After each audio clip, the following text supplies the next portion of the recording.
Good day mga ka-DIY, Mac Garage again. So today guys, ipapakita ko sa inyo kung paano magpalit ng spark plug. Yan.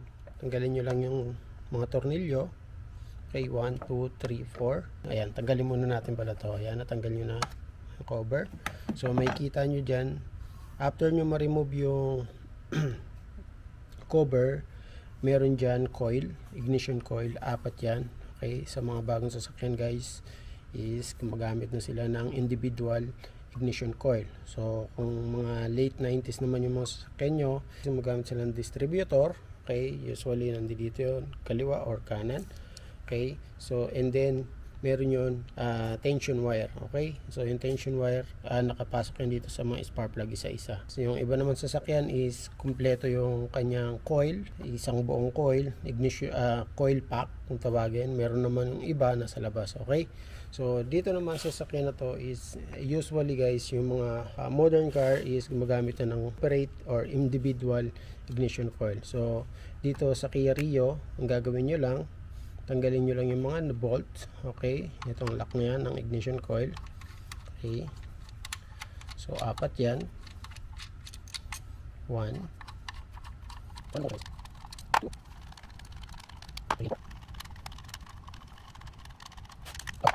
So yan guys, tatanggalan natin yung tatlong lock.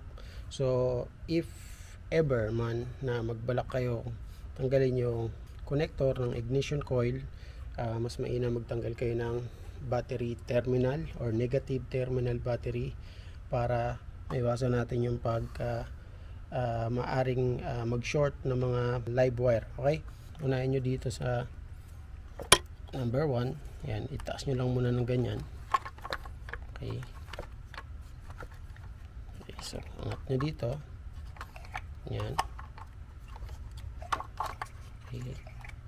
Okay, so yan. So hindi kayo malilito kung saan nakalagay yan. Okay, kasi nga yung wire niyan is may ikli, hindi pwedeng magpalit-palit. Okay, so nandito sa loob guys yung kanyang spark plug. Okay, so yung pantanggal spark plug is 16 mm.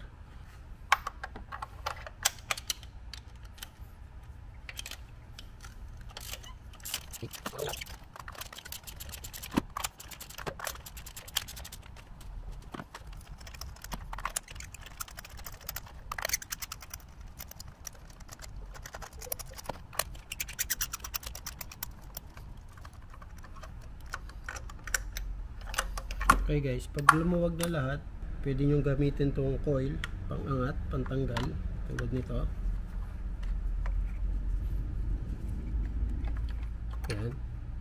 Okay. So, pwede nyo gamitin yan, ganyan. Or, pwede naman kayong gumamit ng magnet. Pagka nakuha nyo na guys yung spark plug, inspect nyo lahat kung pare-pares sila ng sunog.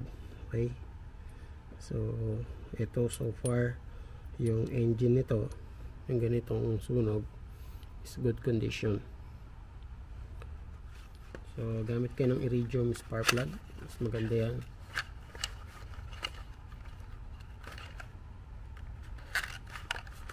Yan, so tignan natin yung gap ng dalawa. So, kitang-kita nyo naman parehas na parehas pa rin yung gap nya. So, ibig sabihin good pa yung isang yon. Pero as I said, binilihan na ng may-ari. So, palitan na natin. Okay, so now nalagyan na natin yung spark plug. So, paglagyan nyo yung spark plug yan, huwag nyo ihulog basta-basta. Kasi pa maaaring matupi yung kanyang tip. Okay, so hulog nyo lang dahan-dahan. So ang maganda guys, ang practice na maganda kapag lagi kayong, hindi naman lahat so kapag nasa tama lagi yung pagpalit nyo ng spark plug is makakasave kayo ng pagpalit ng ignition coil.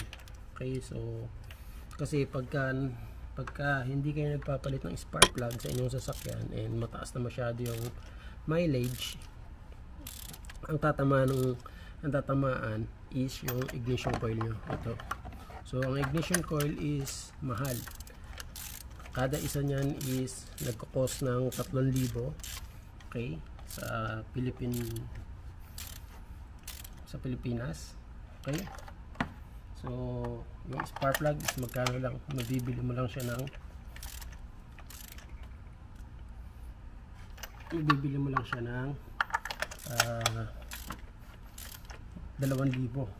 Ay, 2,000.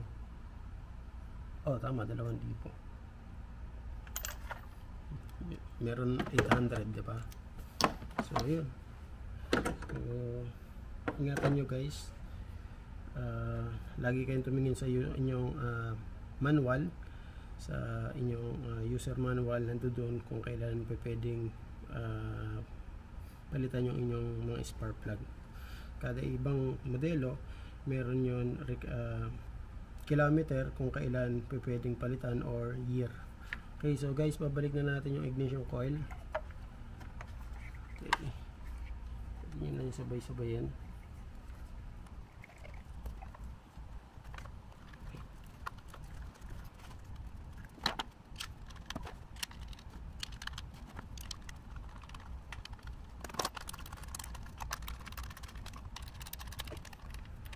So sa mga subscriber ko guys, alam ko hindi pa ganun karami yung video natin dito, and hindi pa rin tayo marami.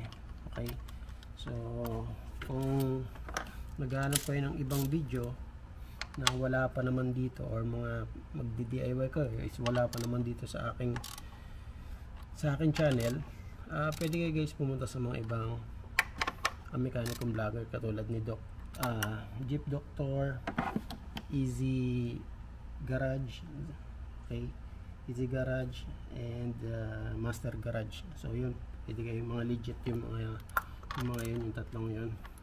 Tsaka marami na silang mga videos. Ito natin cover. Yeah. So mga followers din ako ng mga yun guys. So, pwede rin kayong pumunta doon. Enjoy din manood doon, lalo na sa Master Garage. Marami kayo guys matututunan. Kahit kaming mga mekaniko, yung mga knowledge namin is laging ina-upgrade. Yung knowledge namin hindi is stable guys. Kailangan namin laging mag-upgrade, manood sa mga mas maraming experience tulad ng Master Garage. Mas marami silang mga experience, especially sa mga diesel engine. So doon sa atin sa Pilipinas guys,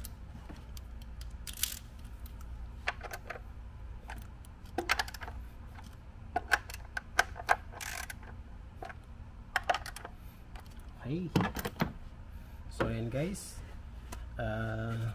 ganun lang kasimple magpalit ng spark plug sa isang sasakyan, and I hope na gustuhan nyo yung video na to, and huwag kakalimutan